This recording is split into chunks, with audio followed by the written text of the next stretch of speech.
"I don't like anything about you, mother," said my eldest son's wife. "We want to live with our family alone, so get out."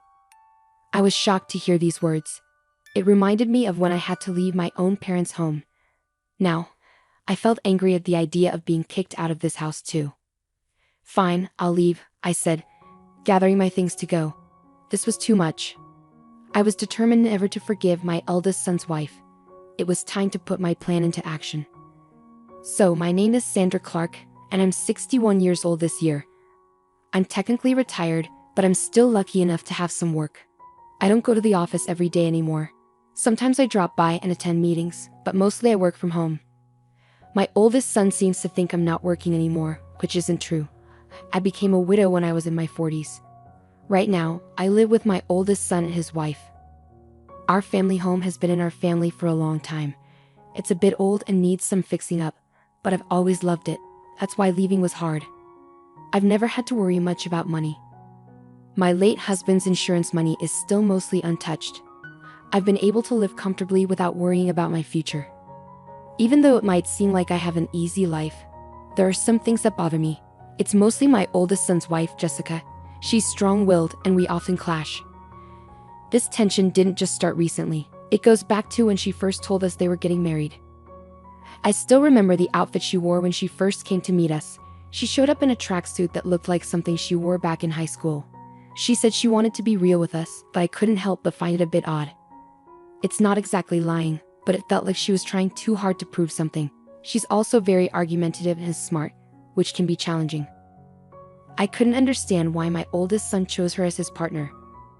Later, I found out that Jessica was the one who pursued him. She's bold, I'll give her that, and she's attractive too. I think my son, who's a bit naive and sheltered, fell for her charm. Even after they decided to marry, things didn't change much. To put it nicely, she's straightforward. To be blunt, sometimes she lacks common sense in how she acts. I really wanted to object to their marriage, but I reminded myself that it's what my son wanted, so I kept my peace. And now, we're facing the consequences of that decision. After my son and Jessica got married, he insisted that we all live together in our family home. I thought Jessica might disagree, but she was actually okay with the idea. It didn't take long for me to understand why. However, once we started living together, Jessica never lifted a finger to help with household chores. She left everything for me to do, cleaning, laundry, cooking, despite being a full-time housewife herself. She had quit her job when they got married. Even though I work remotely and don't have to go to the office every day, I still have less free time than Jessica. While I'm working on my computer, Jessica would make comments belittling my work, saying I'm just goofing off. At first, I brushed it off to avoid arguments, but it bothered me more and more as it kept happening. "Jessica, since you have some free time, could you help out with the cleaning?" I asked, noticing her lounging and watching TV. She looked at me with disgust, sighed dramatically, and replied, "I don't do housework for your own good, mother. Can't you see that? It's a shame you don't appreciate my consideration." She had this strange theory where she believed if she did the housework, it would be bad for my health. According to her, seniors need to stay active, and doing chores would make me sedentary and possibly lead to dementia. So she was actually doing me a favor by letting me handle everything. Her reasoning was so bizarre it gave me a headache. Then she said something even more shocking. "I agreed to live together to keep you from slacking off, mother." She said it with a half smile, leaving me speechless. I regretted agreeing to live together more and more every day. Doing all the housework while being watched by Jessica was nothing but torture. Fed up with the situation, I decided to talk to my eldest son, but it wasn't to complain about Jessica. I decided to move to an apartment where I could live alone. The current house we're in is old and has many stairs, which became difficult for me after I hurt my back last year. I talked to my son about the challenges of living here, and then I moved to an apartment. Even though it felt like Jessica pushed me out, I don't regret leaving. The new apartment is a rental. It might be a bit big for just me, but I got a room big enough for my grandchildren to stay in the future. I had the inside designed just the way I like it, and it felt like my own little castle. But my happiness didn't last long because Jessica started coming over every day and staying until late. "The new apartment is really nice, huh? Maybe too big for you, Mom?" Jessica said, lounging on the couch. "Why don't you come back to your old home and do the chores? It's for your health and longevity." It's unbelievable that Jessica is telling me to go back to the old house and do the chores. During the day, she's so self-centered, it's overwhelming. I've already moved out. You need to take responsibility as the wife. I handle all the chores here, and my health checkups are always fine, Jessica. You don't need to worry about me. But Jessica just turned away, ignoring my words. Ignoring anything inconvenient was her usual tactic. Yet, she kept coming to my apartment every day. Just recently, she said it's too much trouble to go back home and ended up spending the night. My parents' house and this apartment are only about a 15-minute walk apart. It was my eldest son who suggested I live closer to my parents' house because he was concerned. His concern made me a little sad to leave the old house. One day, after I had been out for work-related errands, I came back in the evening to a surprise. To my shock, Jessica had let herself into my apartment. It seems she used the spare key I had given to my son without my knowledge. Welcome back, she said, lying on the floor in front of the TV without even bothering to get up. Jessica, that spare key is for emergencies only, not for you to come in whenever I'm not home. I felt uneasy knowing she had been in my apartment while I was away. It was the first time I firmly told her so. She seemed surprised, as I usually let things slide quickly. She gave me an annoyed look, but I stood my ground. You really are a difficult mother-in-law. I can't stand that about you. Jessica started yelling at me. I can't stand anything about you, not even this apartment. We're a family, so you should leave. With that, she tried to push me out the door. It seemed Jessica couldn't bear the idea of me living in the apartment. She was upset that they were still in the old house while I was here, calling it unfair. James is paying the rent for this place, right? It wouldn't be strange for us, his family, to live here. That's what it means to live beyond your means. Jessica seemed to think my son was covering the rent for the apartment. This explained why she kept showing up here. In her mind, the apartment should have been for her family to live in. Fine, I'll leave, I said firmly, staring her down. I agreed to move out within 3 days, which seemed to surprise her. Right in front of her, I called a moving company and arranged for them to come in 2 days. As Jessica left feeling satisfied, I watched her go, already planning my next move. True to my word, I moved out. My new place was an apartment specifically designed for seniors. I decided to test it out for 2 weeks. I handed over the keys and lease documents to Jessica, asking for a change in the contract through the real estate agent to the landlord. Luckily, I've known the landlord for a long time, so they were flexible and accommodating, which was a relief. My eldest son was furious with Jessica for kicking me out. He's even considering divorce, but Jessica doesn't seem to care. In fact, she started living alone in my apartment, saying, "Well then, let's live separately." I'm amazed at how bold she is. But in 5 days, Jessica will find out the truth. While I was working from home, my phone started ringing incessantly. It was Jessica calling. I had been expecting this, so I had a recorder ready to record the conversation. I pressed the record button and answered the call. "Excuse me, mother, what's the deal with the rent for this apartment? Why do I have to pay it?" Jessica started ranting as soon as I picked up the phone. She sounded flustered. "Well, Jessica, you're the current leaseholder, so it's only fair that you pay. Is there a problem?" I purposely kept my tone calm and relaxed to annoy Jessica.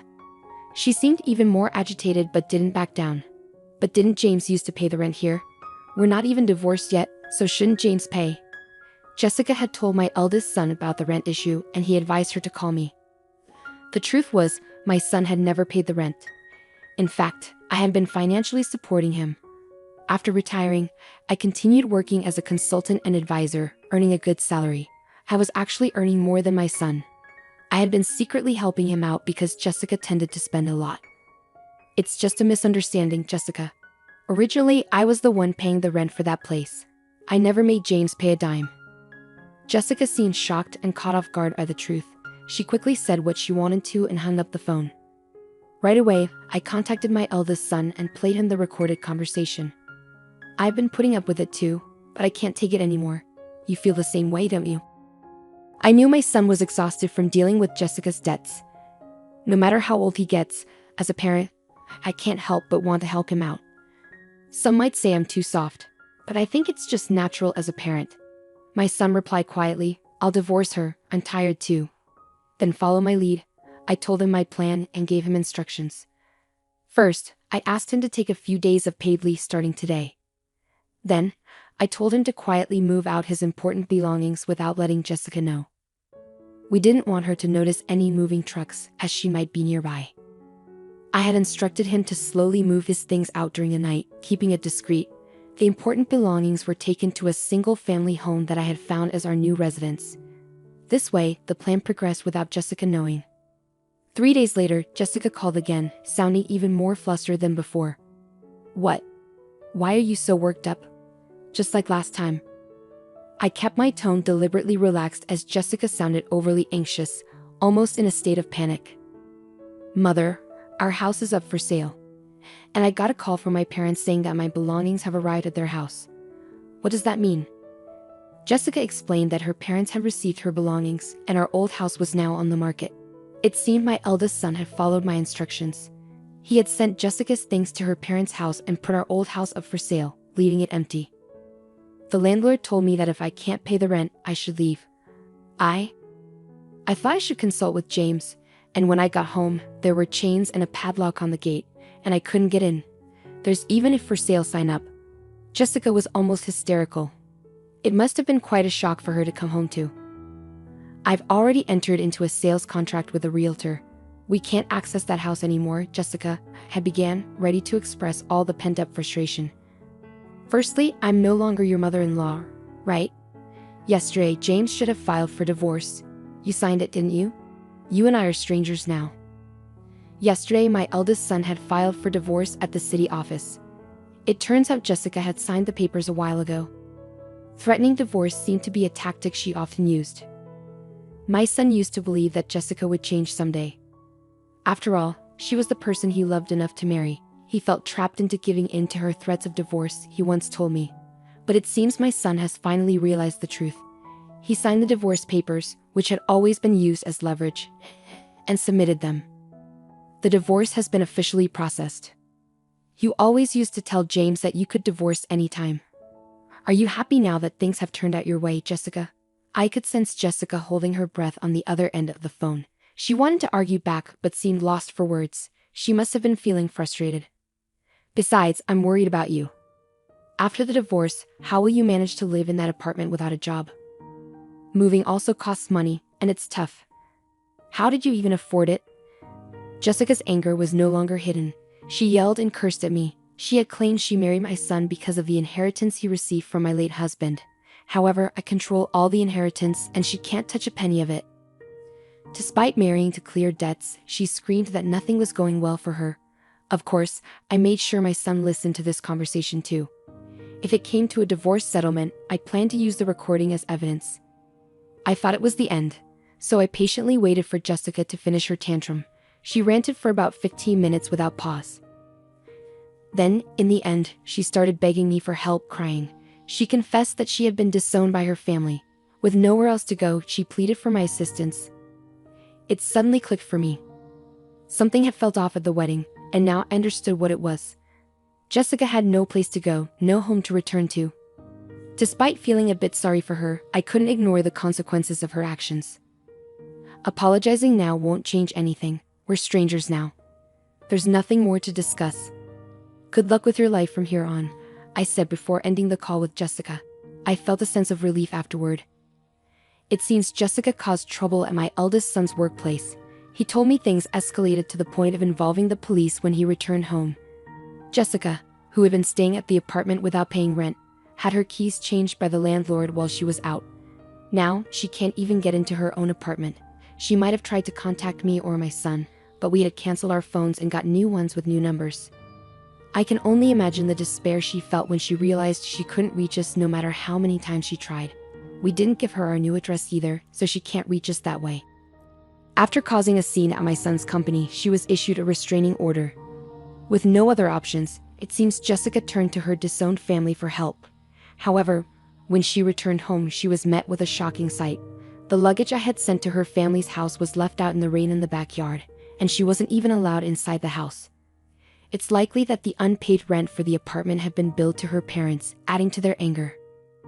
I heard rumors that she's currently staying in an apartment provided by an organization that supports homeless people. Without the ability to spend as she did before, she seems stressed when I pass her on the street. I was stunned to see how much her hair had turned white and how dry her skin looked. She had changed so much. I hardly recognized Jessica at first. It made me realize just how much a change in living conditions can affect a person. I've started a new life in the house I bought with my late husband's inheritance. It's a duplex, so my son can remarry whenever he wants. For now, he joins me for dinner, but otherwise, he takes care of his own things. I've found that this distance works well for us. The money from selling my parents' home is safe for future needs. I plan to use it for my son and his future wife when they marry. And of course, I'll keep some aside for any future grandchildren. I'm thinking of creating the English garden I've always dreamed of in my new home. On days when I'm not working, I spend time in the garden, caring for the young trees and herbs. This new life, filled with hope, has become my daily routine.